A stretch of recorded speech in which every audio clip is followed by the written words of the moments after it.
রহস্য গল্প খুনি কে। গল্পকার খগেন্দ্রনাথ মিত্র। গল্প পাঠে আমি সুপ্রকাশ। অমল ও সুরেশ দুই বন্ধু। সুরেশ থাকতো পেশোয়ারে, এসেছে কলকাতায় বেড়াতে। উঠেছে অমলের বাড়ি। বাড়িতে অমল থাকে একা। দোতলা বাড়ি। অমল অনেক টাকার মালিক। পৈতৃক সম্পত্তি তো পেয়েইছে। মাতৃক অর্থাৎ দাদামশাইয়ের খান দুই বাড়িও মাস কতক হলো তার হাতে এসেছে। এক মামা, সেও আবার পাতানো। টাকা পয়সা পেলেও অমলের মাথা ঠিক আছে। সে বাবুগিরি করে না। শখের মধ্যে যা দেখা যায় তা হচ্ছে বই কেনা। কেবল কেনা নয়, সে সঙ্গে পড়াও। সে উত্তর ভারতে বেড়াতে গিয়ে সেবার পেশোয়ারে সুরেশের বাড়িতে অতিথি হয়েছিল। সুরেশ সেখানে রেলে চাকরি করে। মাইনে যা পায় তা বেশ। সেখানে খাতিরও খুব। অনেক দিন বাংলাদেশ ছাড়া, তাই কয়েকদিনের জন্য বেড়াতে এসেছে। সে রাতে একটা বিশ্রী শব্দে সুরেশের ঘুম ভেঙে গেল। কিন্তু ঘুমের ঘোরটা গেল না। সে প্রথমে বুঝতে পারলে না কোথায় আছে। পরক্ষণেই তার মনের জড়তা কেটে গেল। বুঝতে পারল সে আছে অমলেরই বাড়িতে। কিন্তু শব্দটা কিসের? সম্ভবত ঝড়ের। ঝড়ই যেন জানলা দরজার পাল্লা দড়াম করে বন্ধ করলে। কিন্তু তারপরও সেই রকম শব্দ হতে লাগলো। শীতকাল, তাই সুরেশের দরজা জানলা বন্ধই ছিল। কিন্তু শীত গ্রীষ্ম সব সময় অমলের জানলা খুলে শোবার অভ্যাস। সে বলতো, জানলা বন্ধ করে শুলে আমার দম আটকে যায়। শব্দটা যেন সুরেশেরই ঘরখানার নিচে হচ্ছে। তার ঘরের নিচে আছে অমলের পড়বার ঘর। হয় সে তখনও পড়ছে, অথবা জানলা খুলে রেখেই শুতে গেছে। পড়বার ঘরের পাশেই তার শোবার ঘর। এইসব ভেবে সুরেশ আবার ঘুমোবার চেষ্টা করলে, কিন্তু ঘুম আর এলো না। থেকে থেকে শুধু শব্দই হতে লাগলো। সে উঠে সুইচ টিপে আলো জ্বাললে। ঘড়ি দেখলে রাত 2টো। আবার দড়াম করে শব্দ হলো। এরকম শব্দ হতে থাকলে ঘুমোনোই দায়। সুরেশ বিছানা ছেড়ে উঠল। মোটা আলোয়ানখানা গায়ে, চটি জোড়া পায়ে দিয়ে ধীরে ধীরে সে দরজা খুলে বেরিয়ে গেল। দরজার পাশেই সুইচ ছিল। সুইচটা টিপতেই বারান্দাটি আলোকিত হলো। সামনে নিচের সিঁড়ি, সিঁড়ির মাথায় আলো ছিল। সে বারান্দা পার হয়ে সিঁড়ির আলো জেলে সিঁড়ি দিয়ে নিচে নামতেই পরিষ্কার বুঝতে পারলে শব্দটা কোথা থেকে আসছে। সুরেশ ঘরখানা দরজাটা টানতেই খুলে গেল। ঘরে তখনও আলো জ্বলছিল। অমল কি এখনো পড়ছে? না, সামনের দিকে তাকিয়ে তার হাত পা অসাড় হয়ে গেল। আর এক পাও নড়বার শক্তি রইল না। সে দেখলে অমল কার্পেটের ওপর চিত হয়ে হাত দুখানা ছড়িয়ে পড়ে আছে। তার কপালে একটি ক্ষত। সেই ক্ষত থেকে রক্ত বেরিয়ে একটি লাল ধারার কার্পেটে পড়ছে। ক্ষতটি দেখে সুরেশের মনে পড়ল, এরকম ক্ষত হয় রিভলভারের গুলিতে। সে দরজা ধরে দাঁড়িয়ে লক্ষ্য করতে লাগলো, তাহলে সেই অস্ত্রটি কোথায়? কিন্তু এদিক ওদিক তাকিয়ে সে কিছুই দেখতে পেল না। এটা খুন না আত্মহত্যা? আত্মহত্যা হলে অস্ত্রটা কাছেই থাকবে। খুন হলে খুনি সেটা নিয়ে গেছে। কিন্তু সুরেশ সাহসে ভর করে এগিয়ে গিয়ে অমলের পাশে হাঁটু গেড়ে বসল। সেই সময় অমল একবার চোখ মেলে তাকালো এবং তার ঠোঁট দুখানি কেঁপে উঠল। সে যেন কি ফিস ফিস করে বললে। সুরেশ তার দিকে ঝুঁকে জিজ্ঞেস করলে, অমল, এ কি, কে করলে এ কাজ? অমল অতি কষ্টে ফিসফিস করে বললে, সুরেশ, সে আমাকে খুন করেছে, পুলিশকে বলো যে। ঠিক সেই সময় জানলায় এত জোরে শব্দ হলো যে অমলের ক্ষীণ কণ্ঠস্বর ডুবে গেল।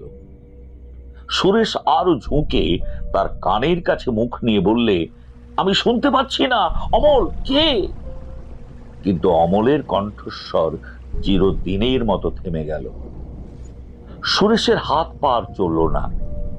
সে অসাড়ের মতো তার দিকে তাকিয়ে হাঁটু গেড়ে বসে রইল। কিন্তু একটু পরেই স্বপ্নের মতো মনে হলো সেখানে আরো কে এসে দাঁড়িয়েছে। সুরেশ তাকিয়ে দেখে দরজায় অমলের এক দূর সম্পর্কীয় আত্মীয় দাঁড়িয়ে। সেও এসেছে দিন দুই হলো, শিলং থেকে কলকাতায়। নাম তার শরৎ। শরৎ বলিষ্ঠ, দীর্ঘকায় পুরুষ। সে জিজ্ঞেস করলে, কি হয়েছে সুরেশ বাবু? অমলকে কেউ খুন করেছে, আপনি নিচে ওর সরকারকে জানান, আমি ততক্ষণ এইখানেই থাকবো। শরৎ তাড়াতাড়ি বেরিয়ে গেল। সে শুয়েছিল সুরেশের পাশের ঘরে। শরৎ ঘর থেকে বেরিয়ে যেতেই সুরেশ জানলাটা বন্ধ করে দিলে। টেবিলের উপর টেলিফোন ছিল। রিসিভারটা তুলে নিয়ে পুলিশকে আসবার জন্য থানায় ফোন করলে। একজন ডাক্তারকেও সঙ্গে আনতে বললে। পুলিশ যখন এলো তখন হল ঘরে বাড়িরই কয়েকজন জমা হয়েছে। সব ঘরেই আলো জ্বলছে, এমনকি বাড়ির চারধারে যে বাগানখানি ছিল সেখানেও আলো জ্বলছিল। ডাক্তারকে নিয়ে পুলিশ তাড়াতাড়ি অমলের পড়বার ঘরে গিয়ে ঢুকলো। ডাক্তার অমলকে পরীক্ষা করে গম্ভীরভাবে মাথা নাড়লে, বললেন, বারুদের দাগ নেই, পিস্তলটাকেও দেখা যাচ্ছে না, এ তো পরিষ্কার দেখা যাচ্ছে খুন। তবে বেশিক্ষণ আগে হয়নি, মিনিট 20 বড় জোর আধ ঘন্টা আগে হবে। দরজার কাছে যারা ঘোরাঘুরি করছিল দারোগাবাবু তাদের লক্ষ্য করে বললেন, সকলের আগে কে দেখেছেন? সুরেশ সভয়ে গলা পরিষ্কার করে বললে, আমি যখন আসি তখনও ওর নিঃশ্বাস পড়ছিল। কে ওকে খুন করেছে ও আমাকে বলবার চেষ্টা করেছিল, কিন্তু পারেনি। তার আগে কি হয়েছিল জানি না, কেবল ঝড়ে ওই জানলাটা জোরে জোরে বন্ধ হচ্ছিল, সেই শব্দে আমার ঘুম ভেঙে যায়। তারপরও শব্দের জন্য আর ঘুমোতে পারিনি, তাই নিচে নেমে এসেছিলাম। কাউকে দেখেছিলেন? কাউকে দেখিওনি, ঝড়ের শব্দ ছাড়া কিছু শুনতেও পাইনি। তবে আমার পর এসেছিলেন শরৎ বাবু, উনিও শব্দে ঘুমোতে পারছিলেন না। দারোগা সরকারের দিকে ফিরে জিজ্ঞেস করলেন, এ বাড়িতে আর কে কে আছে? দুজন চাকর আর একটা ঠাকুর। মোটর ড্রাইভারটার বাড়ি কাছেই, সে সকালে আসে, রাতে চলে যায়। কোথায় খাওয়া দাওয়া করে? এখানেই। বলতে পারেন আপনার বাবু এত রাত অবধি কি করছিলেন এখানে? তা জানি না, তবে মাস কয়েক থেকে উনি রাতে ভালো করে ঘুমোতে পারতেন না, প্রায় রাত জেগে পড়াশোনা করতেন। আচ্ছা, উনি এরকম বিপদের কথা কখনো বলেছিলেন? আমার কাছে তো বলেননি, আমি সরকার, আমার কাছে মনের কথা বলবেন কেন? তবে কার কাছে বলতেন বলতে পারেন? বলে দারোগাবাবু তীক্ষ্ণ দৃষ্টিতে তার দিকে তাকালেন। বন্ধু বান্ধবের কাছে? ওর বন্ধু কে? অনেকে, অনেকেই বাবুর সঙ্গে গল্প করতে আসতেন, বড় লোক, অনেকের সঙ্গেই আলাপ ছিল। এরা কে? ইনি সুরেশ বাবু, আমাদের বাবুর বন্ধু, পেশোয়ারে থাকেন, দিন কয়েক হলো বেড়াতে এসেছেন। উনি বাবুর আত্মীয়, শিলংয়ে থাকেন। আর সন্ধে থেকে ওর মনের অবস্থা কেমন ছিল জানেন? আমি ভাড়ায়াতে বেরিয়েছিলাম, রাত 10টায় ফিরেছি। দারোগাবাবু সুরেশের দিকে ফিরে বললেন, আপনার সঙ্গে শেষ কখন দেখা হয়? রাত 9টায়। রাত 8টায় আমরা একসঙ্গে খাই, তারপর 1 ঘন্টা গল্প করেছিলাম। তখন কি ওর উদ্বেগের ভাব দেখেছিলেন? সে বিষয়ে স্পষ্ট কিছু বুঝতে পারিনি, তবে কেমন উন্মনা মনে হচ্ছিল। আগে আমি ওকে কখনো এরকম দেখিনি। দারোগাবাবু তারপর শরতের দিকে ফিরে জিজ্ঞেস করলেন, আপনার সঙ্গে কখন ওর শেষ দেখা হয়েছিল? রাত 10:30টায়। আপনার কি অনুমান হয়েছিল, অথবা ওর সঙ্গে কথায় বার্তায় কি বুঝতে পেরেছিলেন যে উনি জানেন ওর জীবননাশ হতে পারে? তখন যেরকম দেখেছিলাম তাতে সে ধারণা করতে পারিনি বটে, তবে এখনকার অবস্থা দেখে বলা যেতে পারে উনি এই রকমই আশঙ্কা করেছিলেন। হুম। দারোগাবাবু একটু চিন্তিত হয়ে পড়লেন। তারপর আবার বললেন, বলুন তো শরৎবাবু, ওর সঙ্গে আপনার কতদিন অন্তর দেখা হয়? ঠিক নেই, মাসে 2-1 বার তো বটেই। কারবারের কাজে আমাকে প্রায়ই আসতে হয়। উনি কি বরাবরই এইরকম অস্থির ছিলেন? না, সুরেশবাবু যা বলেছেন তা ঠিক। উনি আগে এরকম ছিলেন না। আচ্ছা, কবে থেকে আপনি তাকে এরকম দেখেছিলেন? তা মাস 2 হবে।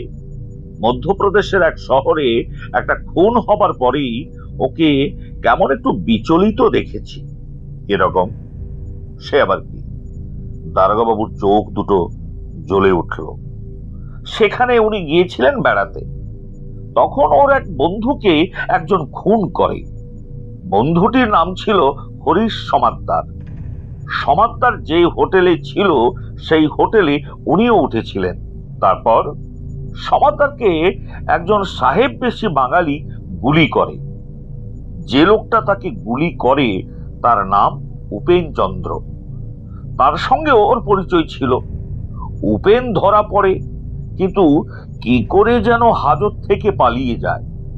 এ খবর কি আপনি জানেন না? বলে যান। উপেন তো আর ধরা পড়েনি বলে শরৎবাবু চুপ করলেন। দারোগাবাবু তার দিকে আর একবার তীক্ষ্ণ দৃষ্টিতে তাকিয়ে বললেন, ওর কোনো শত্রু ছিল না, এমন কথা কেউ কি কোনোদিন বলেছেন আপনাকে? না, মনে পড়ে না। আচ্ছা, উনি বিয়ে করেননি কেন? জানি না। দারোগাবাবু তারপর সুরেশকে বললেন, আপনি কি প্রায় ওর সঙ্গে দেখা সাক্ষাৎ করতেন? না, সে সম্ভাবনা খুবই কম ছিল। কেননা আমি থাকি ভারতের এক প্রান্তে, ছুটি বড় একটা পাই না। আর ও নিজেই আমার ওখানে যেত, হয়তো বছরে 1 বার। দারোগাবাবু চুপ করলেন। তার একটু পরেই বললেন, আপাতত আপনাদের আর দরকার নেই, তবে চাকর বাকররা কেউ যেন কোথাও না যায়। পরে সকলকে আবার দরকার হতে পারে। আপনারা এখন বাইরে যান, আমি ঘরখানা ভালো করে পরীক্ষা করব। সকলে বার হয়ে গেল। দারোগাবাবু পরীক্ষা করতে লাগলেন। দরজায় দাঁড়িয়ে রইল কনস্টেবল। দারোগাবাবু দেখতে লাগলেন, আরাম চেয়ারের পাশে একখানি ছোট টেবিলের ওপর একখানি বই খোলা পড়ে আছে। বোঝা যাচ্ছে অমল বইখানি পড়ছিল। খোলা জানালাটার দিকে সে পেছন ফিরে বসেছিল। খনিটা হয়তো সোজা ঘরে ঢুকেছে। সে ঢুকতেই অমল বইটি নামিয়ে রেখে খনিটার মুখের দিকে তাকিয়েছিল। সঙ্গে সঙ্গে কপাল লক্ষ্য করে গুলি করেছে। গুলি লাগতেই কার্পেটের উপর ওইভাবে যেমন করে আছে সেই রকম করে পড়ে গেছে। পিস্তলের আওয়াজ হয়তো বাজ পড়ার শব্দে গেছে ডুবে। ঘটনাটা খুব সহজ নয়, এর ভেতর কিছু একটা আছে। খুনিকে খুঁজে পাওয়া কঠিন হবে। তারপর কিছুক্ষণ চিন্তা করে একটা কনস্টেবলকে ডেকে বললেন, আচ্ছা দেখো তো এর পকেটে কি আছে। কনস্টেবলটা এগিয়ে এসে অমলের পাশে হাঁটু গেড়ে বসে তার পোশাক তল্লাশি করতে লাগলো। জামার পকেটে হাতড়ে প্রথমেই পেল একখানি রুমাল, 2টো চুরুট ও 1 বাক্স দেশলাই। তারপর আর এক পকেটে পেল 1 গোছা চাবি ও খান কয়েক নোট, আধুলি, সিকি, আনি।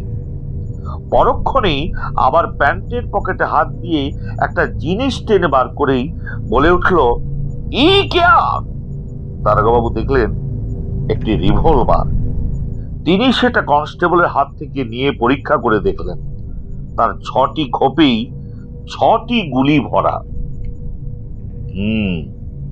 দেখা যাচ্ছে এরকম একটা কিছু হবে তা উনি বুঝতে পেরেছিলেন, তবে রিভলভারটা ব্যবহার করবার সময় পাননি। আচ্ছা, আর কি আছে? আর এক পকেটে ছিল কতকগুলো চিঠি। দারোগাবাবু চিঠিগুলো কনস্টেবলের হাত থেকে নিয়ে আলোয় পরীক্ষা করতে লাগলেন। তারপরেই বলে উঠলেন, আরে পাওয়া গেছে, এই যে একখানা টাইপ করা চিঠি, এতেই খুনি কে, কেন খুন করেছে তা পাওয়া যাবে। আমাদের গোয়েন্দা বিভাগের খোরাক, খাসা। তিনি কাগজখানি পড়ে সাবধানে ভাঁজ করে চিঠিগুলো একখানি খামে পুরে পকেটে রাখলেন এবং ঘরখানি আরো কিছুক্ষণ পরীক্ষা করে বেরিয়ে গেলেন। বেশ কিছুদিন পর ভোরের দিকে তারা তখন মোটরে ফিরছে। মুখার্জি জিজ্ঞেস করলেন, শরৎই যে খুনি এটা কি করে ধরতে পেরেছিলেন মিস্টার গুপ্ত? আপনার কথার উত্তর দেবার আগে একটা কাজের ফয়সালা করা যাক। চন্দ্রের কি হবে? আপনি নিশ্চয়ই তার বিরুদ্ধে আর মামলা চালাবেন না? না, শরৎরাই সে পথ বন্ধ করে দিল। মিস্টার শুক্ল বোধহয় আর এগোবেন না। এগোবার উপায় নেই। গুপ্ত বললেন, মিস্টার মুখার্জি, এবার আপনার প্রশ্নের উত্তর দিই। যখন খবর পাই শরৎ রায়কে কে গুলি করেছে, আমার সন্দেহ হয় এটা সাজানো। ওর জামার হাতায় যে লোকটা গুলি করেছিল সে ওর ওই অলি মোহাম্মদ। আপনি জানেন না, কিন্তু আমি ওর ঘর থেকে রায়ের পিস্তলটা সরিয়েছি, তাতে গুলি চালাবার চিহ্ন আছে। আজই আপনাকে দেখাবো। আর ওর সেই ড্রাইভারটাও সরে পড়েছে আপনার সহকারী চোখে ধুলো দিয়ে। শরৎ রায় যে মাকড়সা এটা আমি আবিষ্কার করি তখনই। ওর ওপর আমার কড়া নজর ছিল। ও থানায় খবর দিয়ে গাড়ি ছেড়ে দিয়েছিল সত্যি, কিন্তু যেখানে এসেছিল সেখান থেকে আমারই লোক টেলিফোন করেছিল। সে ছিল ওর পিছু পিছু। লোকটা ছিল ভারী চালাক, কতবার আমার চোখে ধুলো দিয়েছে। যাক, আজ একটু শান্তিতে ঘুমোতে পারবো। এখনো নয়, আগে বড় কর্তার কাছ থেকে চন্দ্র সম্বন্ধে অভয় নিতে হবে, তারপর। শুক্ল বললে, আমার মনে শান্তি এসেছে, এবার হালকা মনে দেশে ফিরে যেতে পারি। আমার রবিবারের পার্টিতে যোগ দেওয়ার পরে যাবেন, তার আগে নয়। শুক্ল হাসতে হাসতে বললেন, আচ্ছা।